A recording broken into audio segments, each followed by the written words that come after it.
Welcome to BetMGM tonight. Straight away from me, Puka Nacua and Davante Adams make up quite the combo. Speaking of the former, this sportsbook donator has a ticket out on Nacua to lead the NFL receiving yards at plus 1,200.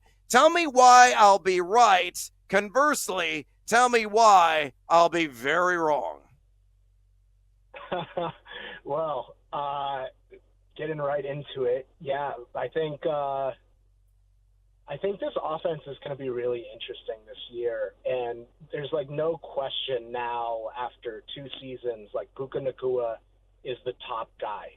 Like Davante Adams didn't come in here to be the number one receiver the way that Cooper Kupp has filled that role for the previous 7-8 years for the Rams. Now this is really Puka's offense. He is Stafford's guy.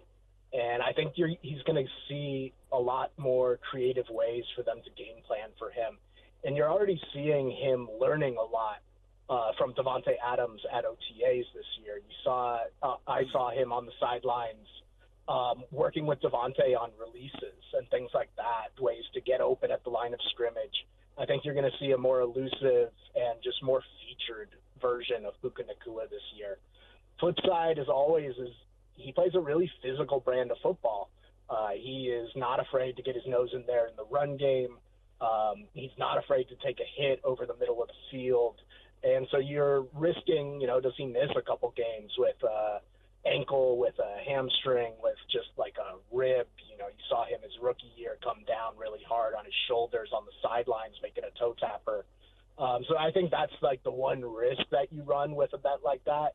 But as far as what his role is going to be in this offense, you've got Matthew Stafford and Sean McVay scheming up ways to get him featured the ball. I think it's a, reasonable bet at this time of year.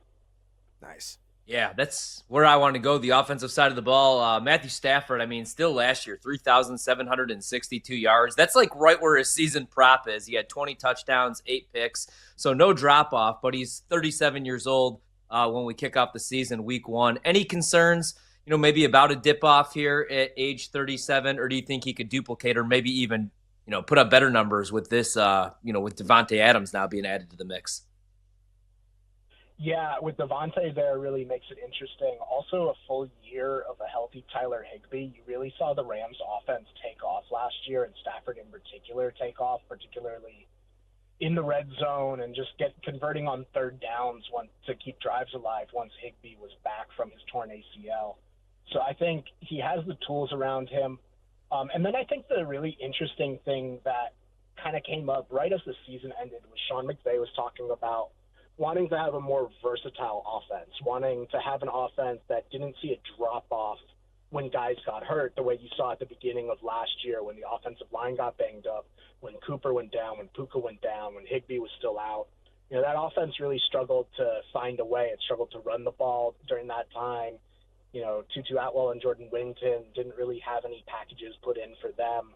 The tight ends really just weren't very effective without those other playmakers on the field, but that's what Sean McVay has been focused on. He wants to have a more versatile offense, something that, Stafford isn't as dependent on Puka as on Davante, on Higbee to get going in the pass game. And so if they're able to do that, if they're able to have packages to take advantage of Tutu Atwell's speed, of Jordan Whittington's, ability to kind of move around before the snap and use that motion to get open, I think you can see Stafford replicate, if not surpass last year's numbers, assuming, of course, that the 37-year-old quarterback stays healthy. I think the division will be better, right? I don't know what to make of Seattle. Year 2 for Mike McDonald. I think the defense is going to be really, really good. San Francisco, as long as they could stay healthy this year, should be back, winning double-digit games. And then I think Arizona might be sneaky good, man. They spent a ton of money on the defensive side of the ball, and I like Jonathan Gannon. I think he could coach. I just don't think he's really had the horses on the defensive side of the ball, and you never know what you're going to get from Kyler. My question with the Rams, because I would love to bet them to win the division, I think it's a really good price, is the defensive side of the ball. And I love them up front with Jared Verse, who's a stud, and Braden Fisk, obviously. But I do worry a little bit about that defense. Do you think the defense is good enough to duplicate, 10 wins like they did last season, at least be a wild card team? Or does that, if they do fall short of their goal, would that be the concern, the defensive side of the ball?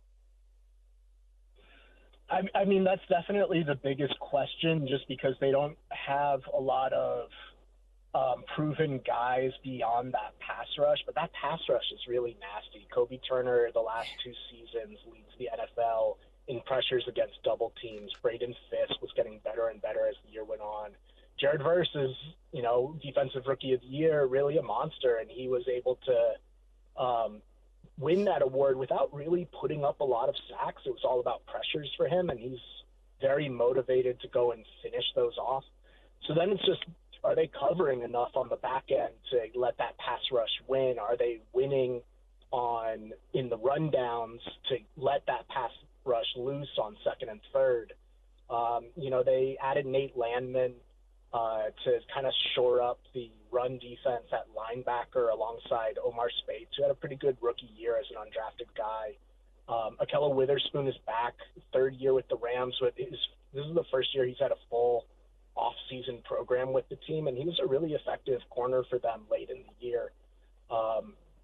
Is Darius Williams healthy after dealing with a hamstring really all season last year? He missed the first few games, and you could tell he wasn't quite right. If he's a little bit healthier and Akello, takes advantage of those extra reps that he got during OTAs and training camp, secondary starts to look a little bit better, especially they have found a lot of guys at safety. Quentin Lake was a captain last year, and he's able to move around the defense in a lot of different ways. Jalen McCullough was kind of a revelation as an undrafted guy last year, and Cam Kitchens got better and better as the year went on. 3rd-round guy out of Miami a year ago. Otherwise, they really didn't address the secondary, so they're really depending on a lot of growth from those guys, as well as Kobe Durant going into his contract season. But if they're able to, cover long enough to let one of those guys up front win, if they're able to stop guys, not let Saquon run for 80 yards per carry again, I think they have a chance to be a pretty good defense, and definitely good enough to let the offense win them some games. Right now, we're talking to Adam Grosbard, who covers the Rams for the LA Daily News. Follow him on X, would you kindly, at Adam Grosbard. Again, on X, at Adam Grosbard. Adam, Kyren Williams doesn't grab headlines in conventional circles, but fantasy football fans respect and love the volume. Last year recorded 350 total touches, scored 16 times, and over 82% of the team's opportunity share. Do you see a similar workload in the follow-up this season? Or will Blake Corum play a bigger factor in that backfield? Well, it wouldn't take much for Blake to be a bigger factor. He really didn't do a lot as a rookie. So I think he can spell Kyren here or there. But Kyren still looks like a 3-down back. He might have a drive off here or there, but Kyren's their guy. And if he's not on the field, more likely than not, they're going to be passing instead of handing the ball off to Corum or Harkez Hunter or Ronnie Rivers. I think he's still gonna get his shots, especially if they have a healthy offensive line this year. Last year, it took them 6 or 7 games before they started the same line back to back. Just guys going in and out, whether it was injury or whatnot. Now we got to see what happens with the tackles, right? You got Rob Havenstein is recovering from 2 shoulder cleanouts. Alec Jackson is dealing with blood clots, so you already have a couple questions up there, but I still think you're going to see a workhorse workload for Kyren this year. I think they're going to try to get him to seal the deal around the goal line like he has the last couple of years. Yeah, that's music to fantasy players' ears. We got about 30 seconds left, so quick one here, Adam. Give me your thoughts. Over or under 9.5 wins. That's a line currently at BetMGM on the LA Rams. It is a first-place schedule, but, you're still playing the AFC South. You're still playing the NFC South. There's some wins to be had there, so I think I'm going to take the over. Ooh, I like it. Aggressive with the LA Rams on the over 9.5 wins.